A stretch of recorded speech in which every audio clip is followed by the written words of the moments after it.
Students, ये case study question है divisibility rule पे कि HCF and LCM are widely used in number system specially in real numbers in finding relationship between different numbers and their general forms. Also product of two positive integers is equal to the product of their LCM and HCF. तो एक condition दी होती है हमें. Based on the above information answer the following questions. पहला question है, if two positive numbers a and b are expressive in the term of prime numbers as p equals to p square into q raised to power 4 and b equals to pq q square, then which of the following is true.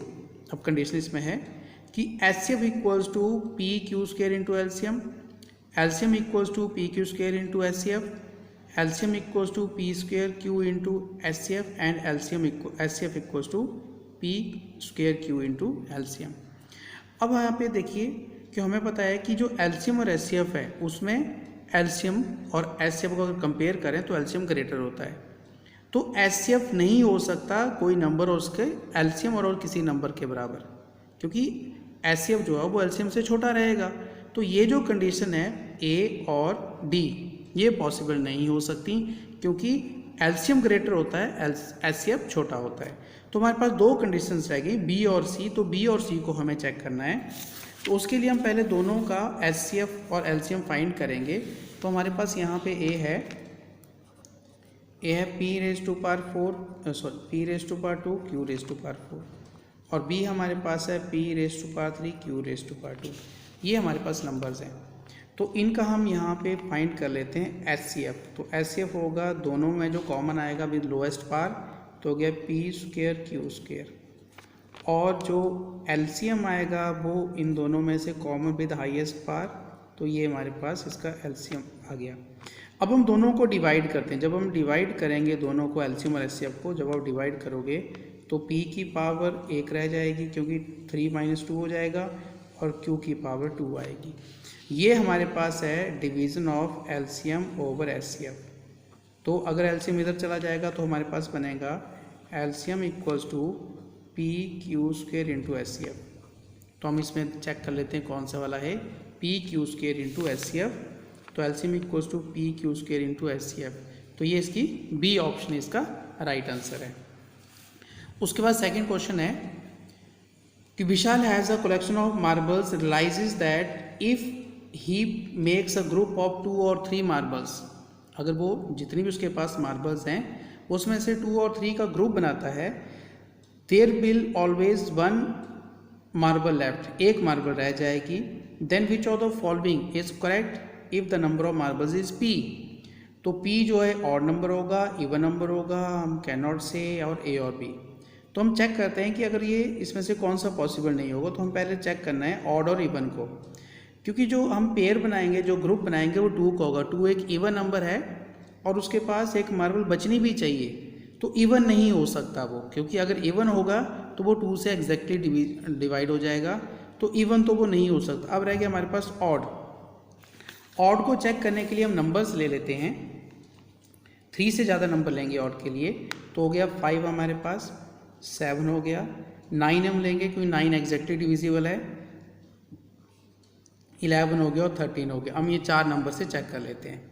तो 5 को हम लिखेंगे 4 + 1, 7 को हम लिखेंगे 6 + 1 क्योंकि एक marble बचनी चाहिए, 11 को लिखेंगे 10 + 1 और 13 को लिखेंगे 12 + 1. अब इनमें चेक करते हैं. ये तो नहीं हो पाएगा क्योंकि ये 2 से डिविजिबल है, 4 3 से नहीं है. लेकिन अगर हम इसको देखें 7 को, तो 6 जो है वो 2 और 3 दोनों से डिवाइड हो रहा है और एक मार्बल हमारे पास बच रही है. 10 भी पॉसिबल नहीं है, लेकिन 12 भी अगर हम देखें तो यहाँ पे हमारे पास 12 जो है वो 6 और 2 और 3 दोनों से डिविजिबल और एक मार्बल फिर भी बच रही है. तो इसका मतलब है कि हमारे पास ये ऑड मार्बल्स हो सकते हैं. तो 7 हो सकती हैं, 13 हो सकती है, इस तरह से और भी कोई नंबर हो सकता है. मीन्स इसमें ऑड जो है वो पॉसिबल है. तो P इज़ अ ऑड, ये इसका आंसर होगा इस केस के लिए. नेक्स्ट पार्ट है, given that HCF of 2 number is 9, तो उनका एलसीएम कितना होगा. तो यहाँ पे हम फॉर्मूला लगाते हैं कि product of number equals to product of LCM HCF. तो वहाँ से आ जाता है कि जो एलसीएम होता है, एलसीएम हो गया product of number divided by HCF।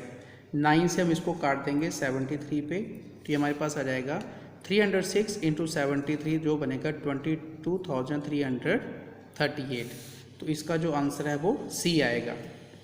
Next part है the greatest number of 6 digit exactly divisible by 15, 24 and 36।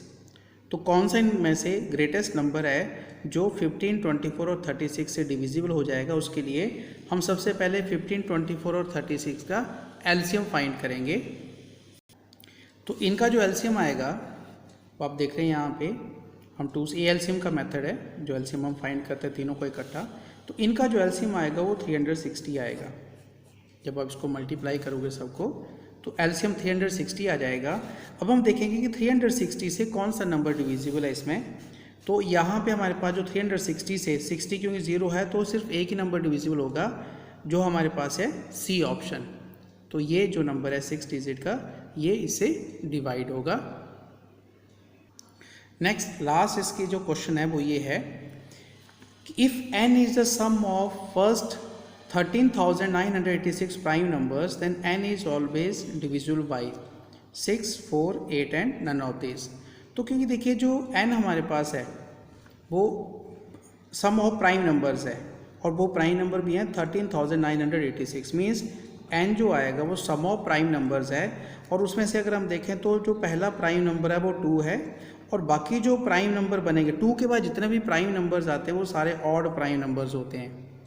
हमारे पास 13,985 प्राइम नंबर्स होंगे, सारे के सारे ऑड होंगे और एक हमारे पास जो फर्स्ट प्राइम नंबर है वो इवन है। और जब भी हम ऐड करते हैं तो इवन और ऑड का जो सम होता है वो ऑड आता है क्योंकि ये प्राइम नंबर है, ऑड नंबर्स हैं। ऑड और इवन को ऐड करेंगे तो जो सम आएगा वो ऑड नंबर आएगा और ऑड नंबर कभी भी इवन नंबर से डिविजिबल नहीं होता क्योंकि 6, 4 और 8 वो इवन नंबर्स हैं। तो ये जो ऑड नंबर हमारे पास है वो इनसे किसी से भी डिविजिबल नहीं है। तो इसका जो आंसर आएगा वो आएगा नन ऑफ दीज। तो ये इसका आंसर है none of these. Thank you.